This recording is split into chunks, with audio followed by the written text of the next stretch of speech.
En 1877, Madame Blavatsky prononça des mots qui ébranlèrent schwantner les fondations mêmes de toutes les religions organisées.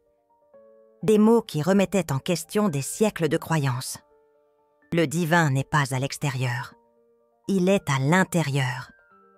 Et ce pouvoir que vous cherchez désespérément dans les temples, les églises, les mosquées, il réside déjà au plus profond de votre âme, endormi, patient, attendant son heure, depuis des milliers de vies. Elle se trouvait alors à New York, au sein de la Société théosophique, une conférence, à guichet fermé, plus de 300 personnes, une majorité de croyants, chrétiens, juifs, musulmans, tous, éperdument en quête du divin, priant, jeûnant, effectuant des pèlerinages, tous, inlassablement tournés vers l'extérieur. Helena, Madame Blavatsky, monta sur scène, et d'une voix claire et assurée, elle affirma « Vous vous trompez de direction. Le divin n'est pas quelque chose que l'on trouve, c'est quelque chose que l'on éveille. Car le divin ne siège pas dans les cieux, il palpite au cœur de votre âme, et près de 97% d'entre vous mourront sans jamais avoir activé ce pouvoir sacré. » La salle explosa littéralement, cris d'indignation, protestations véhémentes, accusations d'hérésie, blasphème, satanisme. Mais au milieu de ce chaos, 3 âmes restèrent. Après le départ précipité de la foule, 3 âmes rares qui avaient ressenti la vérité, vibré au plus profond de ses paroles. La première, Sophie, 28 ans, religieuse. 9 années de couvent, rythmées par les prières quotidiennes, les jeûnes rigoureux, les pénitences austères.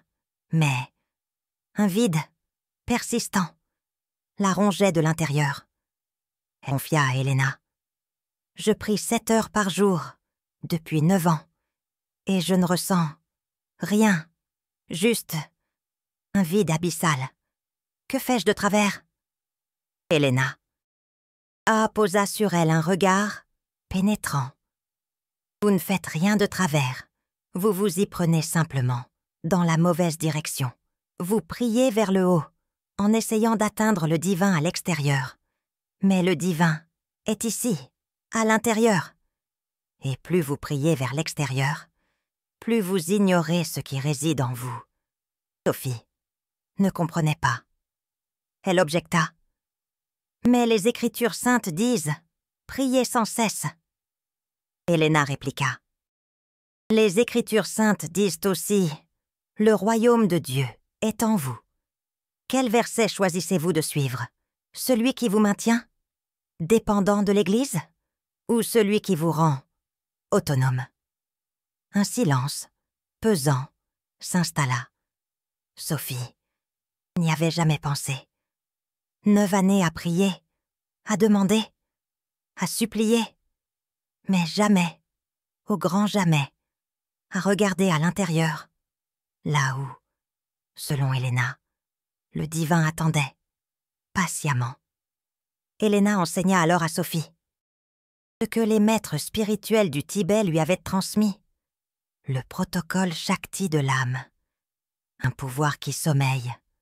Ce n'est ni une prière, ni un rituel. C'est une activation du pouvoir divin qui existe déjà, tapi, au plus profond de chaque âme rare. Voici ce que personne ne vous dit, et que les religions dissimulent depuis 2000 ans. Vous n'avez nul besoin d'intermédiaire, prêtre, pasteur, rabbin, imam, gourou. Vous n'avez nul besoin de temple, église, mosquée, synagogue, ashram. Vous n'avez nul besoin de livres sacrés, Bible, Torah, Coran, Védas. Vous n'avez besoin que d'une seule chose, votre âme éveillée, car votre âme est le divin. Non pas une partie séparée qui doit atteindre le divin, mais un fragment littéral de la divinité, incarné, temporairement oublié, mais toujours infiniment divin. Helena apprit cela, en termes sacrés, en 1852. Elle avait 21 ans. Elle rencontra un sage, dans les montagnes. Il lui demanda « Pourquoi cherches-tu le divin ?» Helena répondit « Parce que je veux le connaître. » Le sage éclata de rire. « Tu ne peux connaître ce que tu es déjà. » Helena, interloquée. Le sage expliqua. « Une goutte d'eau ne connaît pas l'océan. La goutte d'eau est l'océan, séparée, temporairement, mais faite de la même substance. Tu n'es pas un être humain qui tente d'atteindre le divin. Tu es le divin qui tente de se souvenir qu'il est le divin. » Cela anéantit tout ce en quoi Helena croyait. 21 années de christianisme, prière, doctrine, hiérarchie, écart, salut. Tout s'effondra en une seule phrase. Tu es le divin qui s'est oublié. Elle passa 15 ans à tester cette vérité, en Inde, au Tibet, en Égypte, à la recherche de preuves, à la recherche d'autres. Il le savait, et elle découvrit que cette connaissance avait toujours existé dans toutes les cultures anciennes, avant les religions organisées, avant le contrôle institutionnel. Les anciens Égyptiens le savaient. Ils disaient « Homme, connais-toi toi-même ». Pas comme une simple curiosité psychologique, mais comme un mandat spirituel.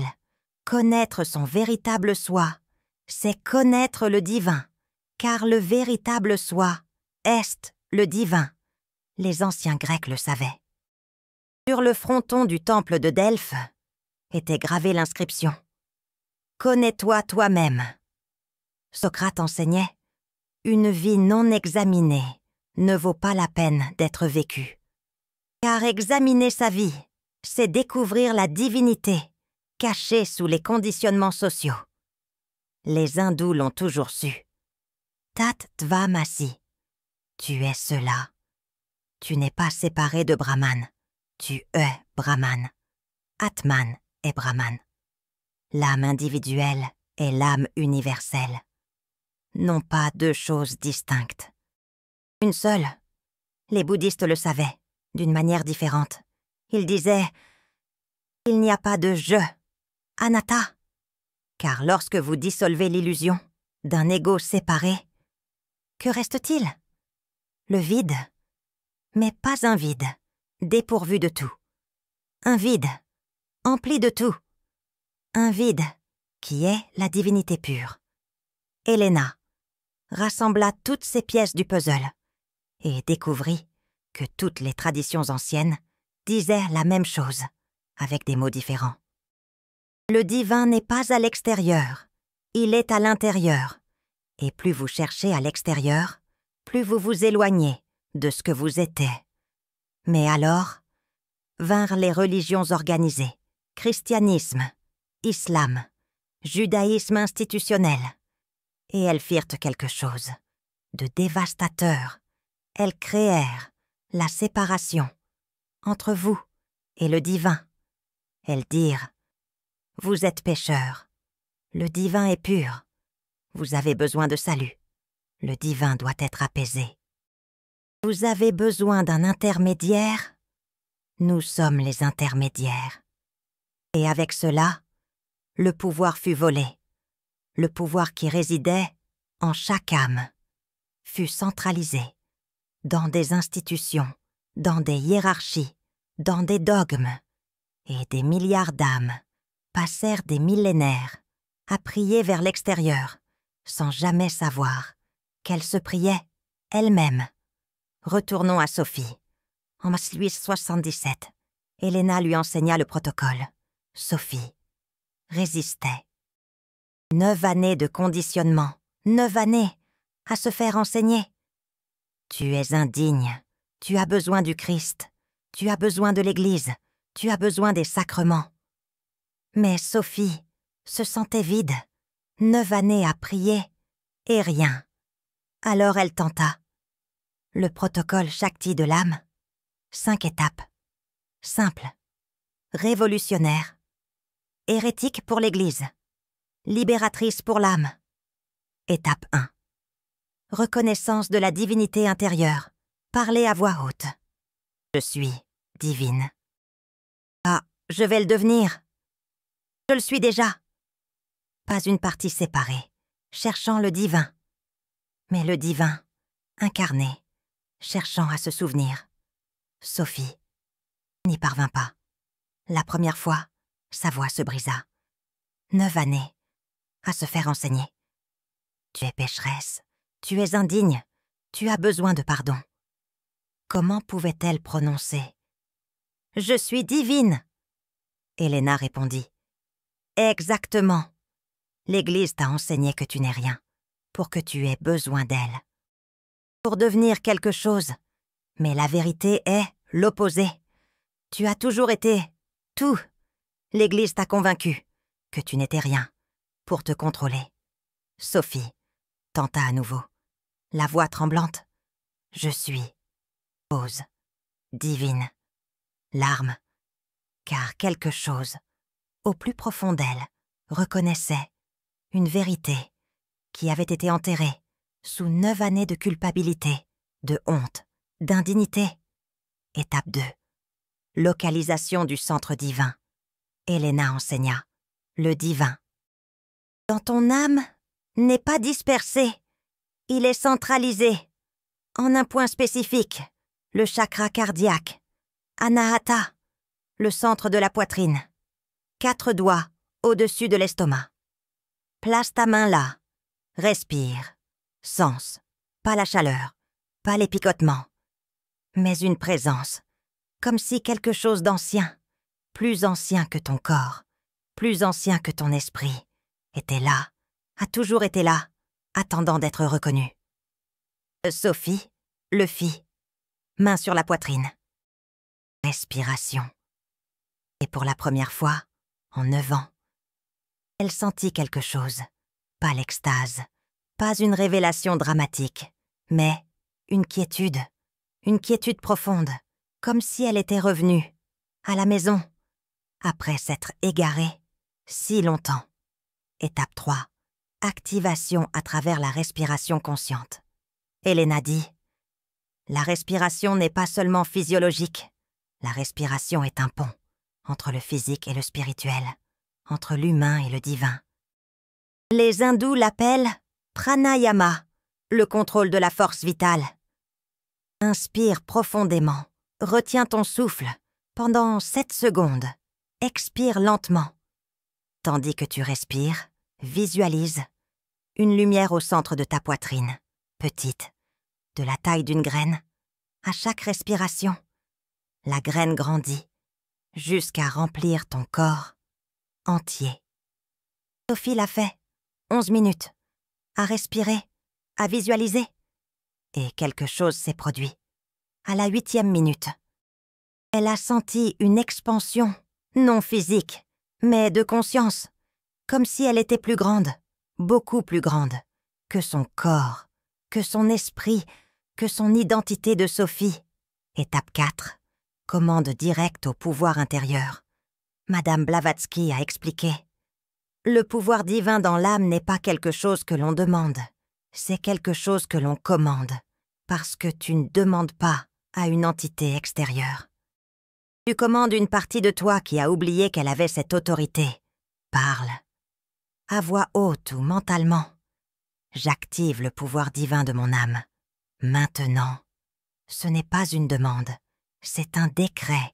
Ce n'est pas une supplique. C'est une revendication.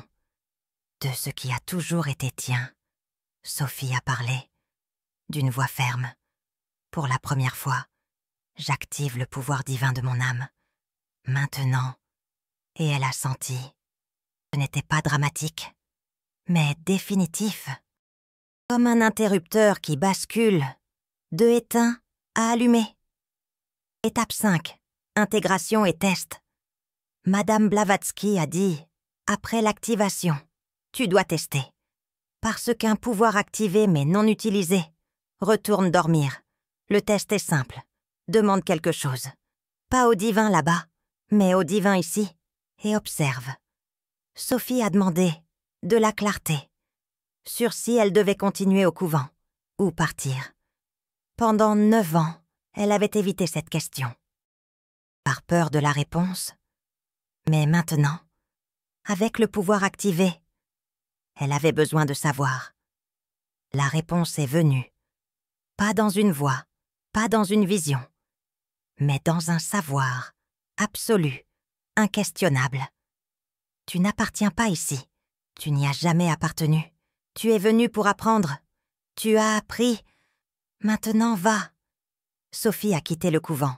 2 semaines plus tard, sa famille l'a rejetée. L'Église l'a excommuniée. Les religieuses, qui étaient comme des sœurs, sont devenues des étrangères. Mais Sophie a écrit à Madame Blavatsky. J'ai tout perdu. Mais je me suis retrouvée. Et j'ai découvert. Je me suffis à moi-même. 2e personne, David. En 1878, rabbin. 15 ans au service de sa communauté. Érudit du Talmud. Connaisseur de la Torah. Respecté. Honoré. Vide. Il a cherché Madame Blavatsky en secret. Il ne devait pas être vu. Sa réputation était en jeu. Il a dit « J'ai dédié ma vie entière au divin. » Mais je n'ai jamais senti le divin. Seulement des textes, des rituels, des obligations. Où est le divin? Madame Blavatsky a dit « Le divin est où il a toujours été, à l'intérieur de toi. » Mais tu as passé 15 ans à regarder des livres, sans jamais regarder à l'intérieur. La Torah est une carte, mais tu as confondu la carte avec le territoire. Tu as étudié la carte sans jamais visiter le territoire. David a fait le protocole, résistant plus que Sophie. Parce que David avait plus de conditionnement, 15 ans comme rabbin, plus 20 ans avant cela, à étudier, à se préparer, toute son identité construite sur le fait d'être un intermédiaire entre le peuple et le divin. Et maintenant, Madame Blavatsky lui disait « Tu n'es pas un intermédiaire, tu es le divin, et le peuple que tu sers est aussi le divin. Personne n'a besoin d'intermédiaire entre le divin et le divin. » Et Tapin, David a parlé « Je suis divin. » Et quelque chose s'est brisé, 35 ans de croyance, qu'il était un serviteur, indigne, nécessitant la miséricorde, se sont effondrés. En 3 mots, je suis divin. Il a pleuré pendant 3 jours. Deuil pour 35 années gaspillées à servir un divin extérieur, tandis que le divin intérieur était en train de mourir de solitude. Mais le 4e jour, quelque chose a changé. Les larmes se sont arrêtées. La clarté est arrivée. Ce n'étaient pas des années gaspillées, c'étaient des années nécessaires pour apprendre ce qu'il n'était pas, pour finalement découvrir ce qu'il avait toujours été. David a continué à être rabbin, mais il a complètement changé. Il a arrêté d'enseigner sur le divin là-bas. Il a commencé à enseigner sur le divin ici. La moitié de la congrégation est partie. Ils ont crié à l'hérésie, au blasphème, au mysticisme dangereux. Mais l'autre moitié est restée et a commencé à s'éveiller parce que David ne prêchait plus la religion. David facilitait la reconnaissance du divin dans chaque âme.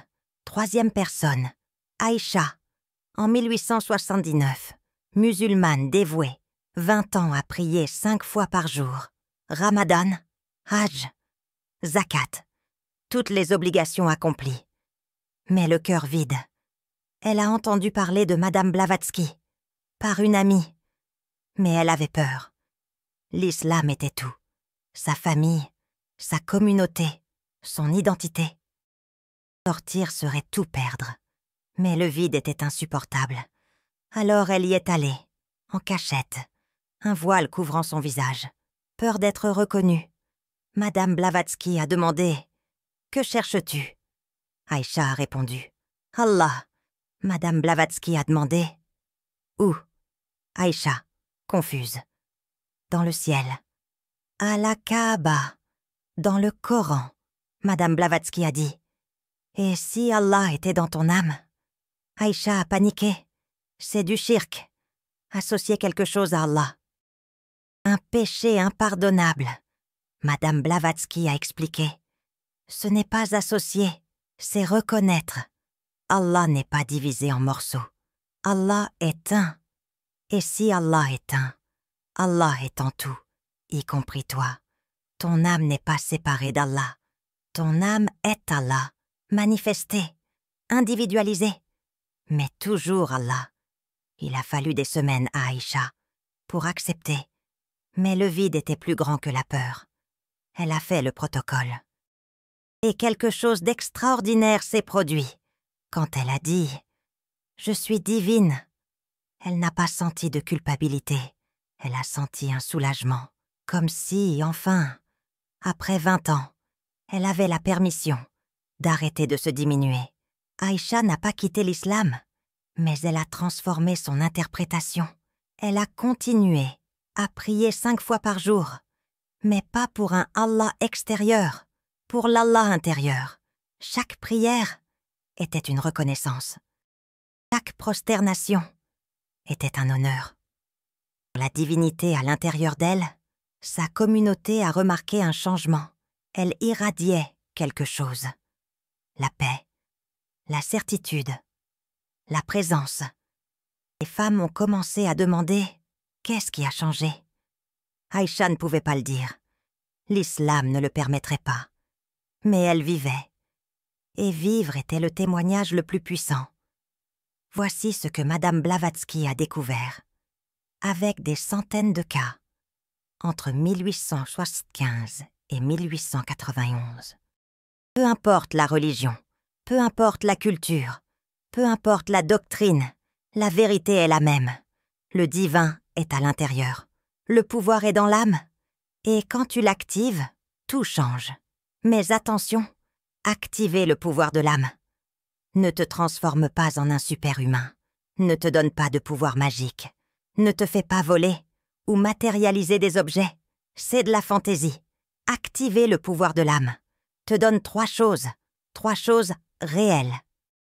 3 choses qui changent la vie, complètement. Premièrement, l'autonomie spirituelle. Tu arrêtes de dépendre des prêtres, des lieux de culte, des rituels, des écritures saintes. Tu deviens l'autorité de ta propre connexion avec le divin. Deuxièmement, une clarté implacable. Les doutes se dissolvent parce que tu ne demandes plus aux autres ce qu'il faut faire. Tu demandes au divin qui vit en toi et le divin sait toujours.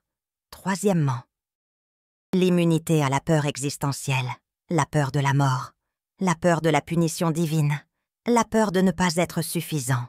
Tout se dissout parce que tu reconnais, tu es éternel, tu es divin, tu l'as toujours été, tu le seras toujours.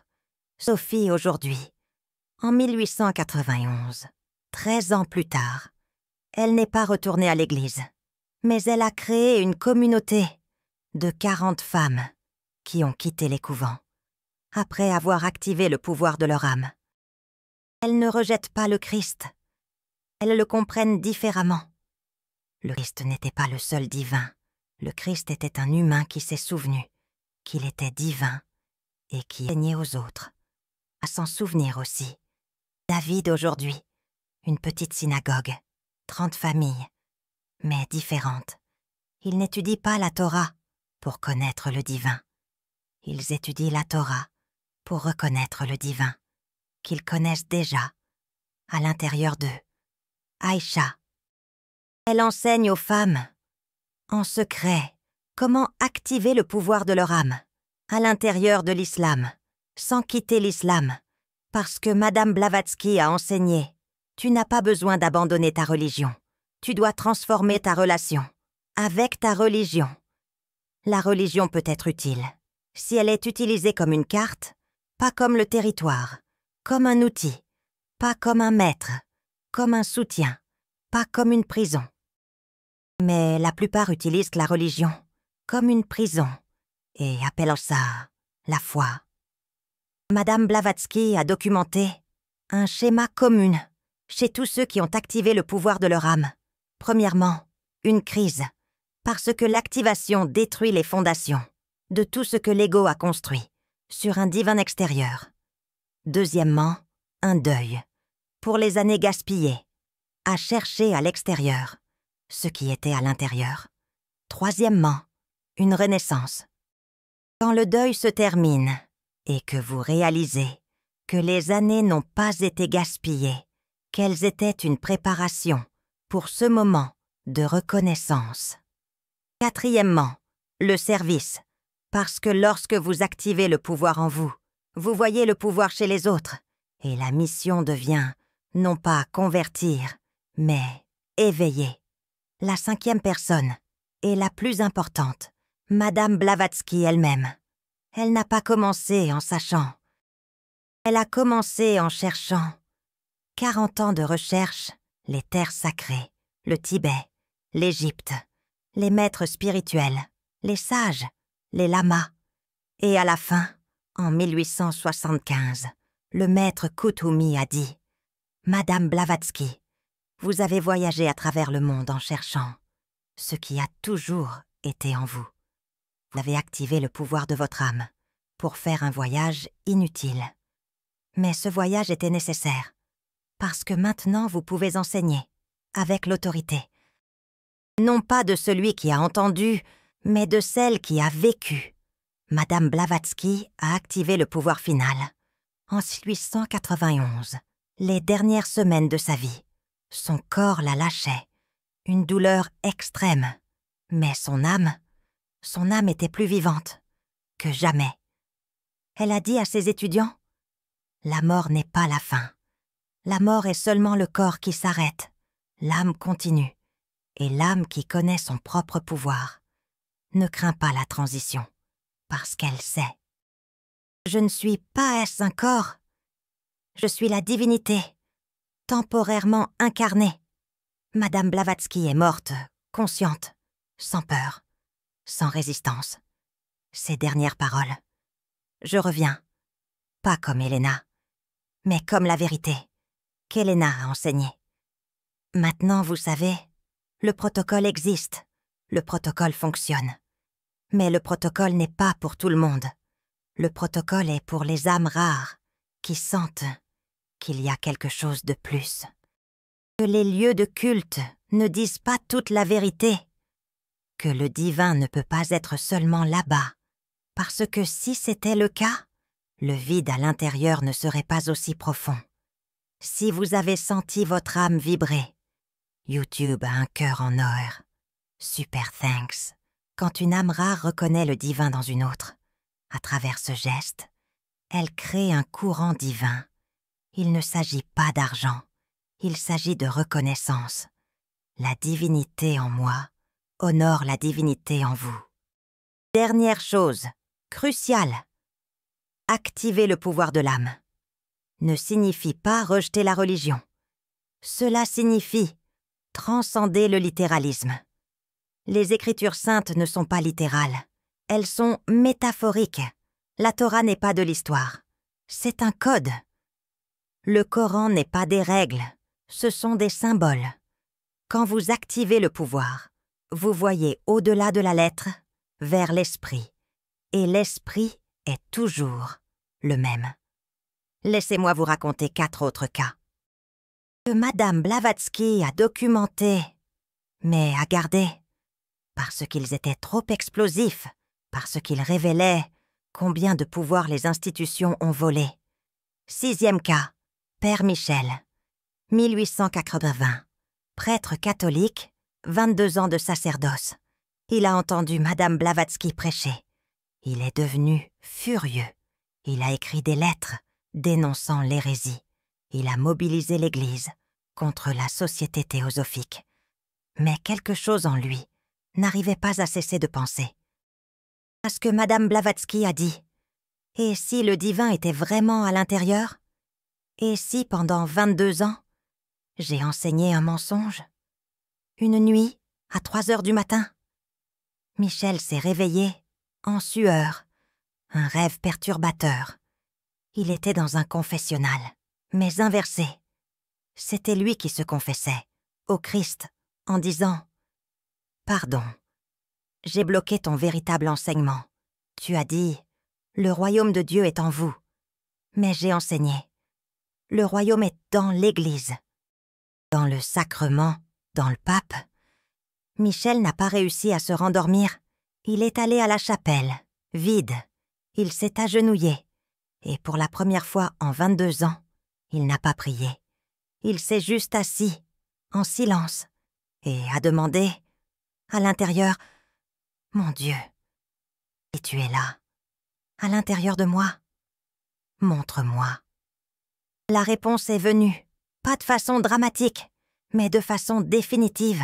« Michel, j'ai toujours été là, mais tu étais trop occupé à parler de moi. » Pour m'entendre, Michel a cherché Madame Blavatsky.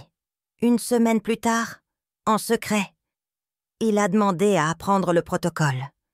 Madame Blavatsky a hésité. Elle a dit « Si vous activez le pouvoir, vous ne pourrez plus continuer à être prêtre, pas comme vous l'êtes maintenant. » Michel a répondu « Je sais, mais je préfère être honnête et pauvre que menteur et respecté. » Michel a fait le protocole, 5 étapes, chaque étape, démolissant une couche de 22 ans de dogme.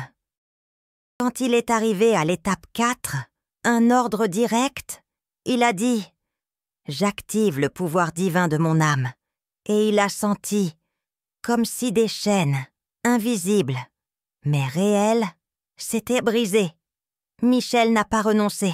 Immédiatement, il a essayé d'enseigner différemment, à l'intérieur de l'Église, des sermons sur le divin intérieur, le Christ comme un exemple, pas comme le seul, le royaume à l'intérieur, pas seulement au ciel. Les évêques ont remarqué. 3 mois plus tard, Michel a été convoqué, interrogé, accusé de gnosticisme, de panthéisme, d'hérésie. On lui a donné un ultimatum. Rétractez-vous, ou soyez excommunié. Michel a choisi l'excommunication. En 1881, il a écrit à Madame Blavatsky « J'ai perdu l'Église, mais j'ai trouvé le divin. Pas le divin que l'Église a vendu, mais le divin que le Christ a enseigné, avant que Paul ne le transforme en une religion. » 7e cas, encore plus explosif. Rabbi Goldstein, 1882, kabbaliste, 30 ans à étudier le Zohar, le Sefer Yetzira, l'arbre de vie, un connaisseur profond, des mystères d'Israël. Il a cherché Madame Blavatsky, non pas pour apprendre, mais pour tester. Il a dit « Vous parlez du pouvoir de l'âme, comme si c'était votre découverte. Mais la Kabbale enseigne cela, depuis des millénaires. Ein Sof, l'infini, est en tout, y compris dans l'âme humaine. » Madame Blavatsky a souri. Elle a dit « Exactement, vous connaissez la théorie, magnifiquement. Mais vous l'avez activée ?» Goldstein s'est arrêté, parce que non, 30 ans à étudier, mais jamais à faire. Il a essayé le protocole et a découvert la différence entre savoir à propos de et savoir directement. La Kabbale était une carte extraordinaire, mais il n'était jamais sorti de l'étude, vers le territoire. Étape 3, la respiration. Goldstein a senti, pour la première fois, Ruach, l'esprit. Pas comme un concept philosophique, mais comme une force réelle, se mouvant, à travers lui. Étape 4, l'ordre. Il a dit, en hébreu, « Animeorer et Koach Haneshama » j'active le pouvoir de l'âme, et quelque chose est arrivé que 30 ans d'études n'avaient jamais produit. Il a vu. L'arbre de vie, pas sur une page, mais en lui-même. Keter, le sommet de la tête, Malkut, la base de la colonne vertébrale, les séphirotes, n'étaient pas des symboles abstraits. C'étaient des centres réels de pouvoir dans son corps. Goldstein est retourné à sa communauté, transforme. Il a dit « J'ai passé 30 ans à étudier la carte en pensant que c'était le territoire. Aujourd'hui, j'ai visité le territoire et la carte, finalement, prend son sens. 8e cas, plus controversé. Swami Krishnananda, 1883. Moine hindou, disciple d'un grand gourou. Il a entendu parler de Madame Blavatsky et est devenu curieux. Pourquoi elle? Une occidentale, une femme, enseignait ce que l'hindouisme enseigne depuis des millénaires. Il est allé pour évaluer. Il s'attendait à trouver une dilettante, une touriste spirituelle, s'appropriant l'hindouisme. Mais il a trouvé quelque chose de différent. Madame Blavatsky n'enseignait pas l'hindouisme. Madame Blavatsky enseignait l'essence que l'hindouisme avait préservée, mais que la plupart des hindous avaient également oublié. Swami a assisté à Sophie, activant le pouvoir de l'âme, et a reconnu Shakti de l'âme, le pouvoir de l'Atman, que les Upanishads décrivent, mais que la plupart des brahmanes ne vivent jamais. Il a dit à Madame Blavatsky « Vous enseignez le Vedanta sans le Vedanta. Comment est-ce possible ?» Madame Blavatsky a répondu « Parce que la vérité n'appartient à aucune tradition. La vérité est universelle. Le Vedanta l'a préservée. Merveilleusement. Mais ne la possède pas. Swami a fait quelque chose de rare. Pour un moine d'une tradition rigide, il a demandé à ce qu'un protocole soit mis en place, même en connaissant déjà la théorie. Il voulait voir si la méthode de Madame Blavatsky produisait le même résultat que des années de sadhana. Le résultat? Oui. Mais plus rapidement, le protocole de Madame Blavatsky, 5 étapes, 40 minutes. On produit ce que des années de pratique n'avaient pas donné. Swami a demandé « Pourquoi ?» Madame Blavatsky a expliqué « Parce que votre maître spirituel ne vous a jamais donné la permission d'être le divin. Il vous a enseigné que vous alliez le devenir. Un jour, après des millions d'incarnations, moi je vous ai donné la permission de reconnaître que vous l'êtes déjà. Maintenant, Swami est retourné aux terres sacrées en 1884, mais transformé. Il a commencé à enseigner Jnana Yoga, le yoga de la connaissance. Non pas comme une philosophie, mais comme une reconnaissance directe. Brahman n'est pas un but. Brahman est la réalité. Oubliez. 9e cas. L'islam soufi. Hazan. 1885. Derviche tourneur. 18 ans de pratique. Sema. Dhikr. Retraite. Jeûne. Cherchant fana. L'anéantissement de l'ego. Pour l'union avec Allah. Il a entendu parler de Madame Blavatsky par un autre soufi qui y était allé et était revenu, transformé. Hassan y est allé, sceptique. Mais curieux, Madame Blavatsky a demandé « Que cherches-tu » Hassan a répondu « Fana ». Dissoudre mon ego pour m'unir à Allah. Madame Blavatsky a demandé « Et si tu étais déjà unie ? Et si la séparation n'était qu'une illusion ? Et que Fana n'était pas détruire l'ego, mais reconnaître que l'ego n'a jamais réellement existé. » Hassan était confus. 18 ans à chercher l'union. Et Madame Blavatsky lui disait qu'il n'avait jamais été séparé. Il a fait le protocole. Avec résistance. Mais il l'a fait. Étape 2. Centre divin. Hassan a posé sa main sur son cœur et a reconnu. Kalb, le cœur spirituel, dont les soufis parlent toujours, n'était pas une métaphore. C'était une localisation réelle. Étape 4. Commande. il a dit « Ana Uhayi Quattro, j'active le pouvoir de l'âme » et a ressenti ce que 18 années de Sema n'avaient pas produit. Wahdat al-Wujud, unité de l'être, non pas comme une philosophie, mais comme une expérience directe. Azan a réalisé qu'en tournant, il essayait de dissoudre une séparation qui n'avait jamais existé. Le protocole a simplement enlevé le voile qui cachait l'unité qui a toujours été 10e cas et le plus dangereux parce qu'il impliquait de l'occultisme noir. Lord Ashford, 1886, pratiquant de magie cérémonielle, Golden Dawn, rituels élaborés, invocation, évocation, cherchant le pouvoir. Il a cherché Madame Blavatsky, non pas pour la spiritualité, mais pour le pouvoir. Il a dit « J'ai entendu que vous enseignez à activer le pouvoir sacré de l'âme. Je veux ça, pour contrôler, pour dominer, pour manifester. » Madame Blavatsky a vu son intention.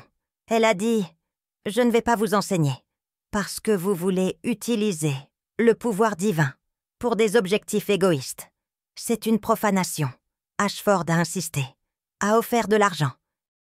Beaucoup d'argent. Madame Blavatsky a refusé. Ashford est devenu furieux. Il a dit « Je vais apprendre, avec ou sans vous », et a essayé, par lui-même, à forcer le protocole, sans purification, sans intention correcte, seulement de l'ambition. Étape 4, commande. Il a dit, avec arrogance, « J'active le pouvoir de l'âme, pour mon usage, pour ma volonté, pour mon contrôle. » Ce qui est arrivé. Madame Blavatsky l'a documenté, mais ne l'a jamais publié. Ashford est devenu fou. 6 mois plus tard, le protocole a activé le pouvoir. Mais sans préparation spirituelle, sans humilité, sans reconnaissance, que le pouvoir est fait pour servir, pas pour dominer. Le pouvoir sacré activé sans pureté, détruit. Pas le monde, mais l'utilisateur. Ashford a été interné en 1897 dans un asile. Il est mort en 1889, à 34 ans, consumé par le pouvoir qu'il n'était pas prêt à supporter. Madame Blavatsky a écrit « Le pouvoir sacré de l'âme n'est pas un jouet, ce n'est pas un outil pour l'ambition égoïste. Le pouvoir sacré est une responsabilité, c'est un service, c'est la reconnaissance que vous êtes le divin. Non pas pour dominer les autres, mais pour libérer vous-même et, par extension, les autres. Ces 10 cas prouvent quelque chose. Le protocole fonctionne, mais le protocole exige 2 choses inébranlables. Premièrement, l'humilité, reconnaître que vous êtes le divin ne vous rend pas supérieur. Cela vous rend responsable de vous éveiller avec compassion, avec service, avec amour. Deuxièmement, une intention pure. Si vous activez le pouvoir pour l'ego, le pouvoir détruit l'ego. Si vous activez le pouvoir pour l'âme, le pouvoir libère l'âme. Maintenant le protocole complet, avec les avertissements que Madame Blavatsky a ajoutés après le cas Ashford. Étape 0. Avant tout, purification de l'intention. Demandez-vous, pourquoi je veux activer le pouvoir? Si la réponse est pour avoir plus, pour contrôler, pour être spécial, arrêtez, vous n'êtes pas prêt. Si la réponse est pour connaître la vérité, pour servir, pour s'éveiller, continuez.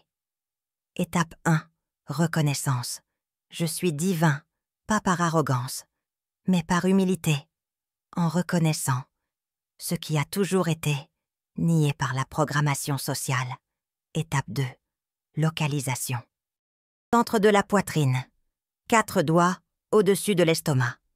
La main là. Respiration. Sentir la présence, qui a toujours été. attendant d'être reconnu. Étape 3. Activation respiratoire. 11 minutes. Respiration profonde. 7 secondes, en retenant. Expiration lente. Visualisation. Une lumière grandissant, de la taille d'une graine, jusqu'à remplir le corps.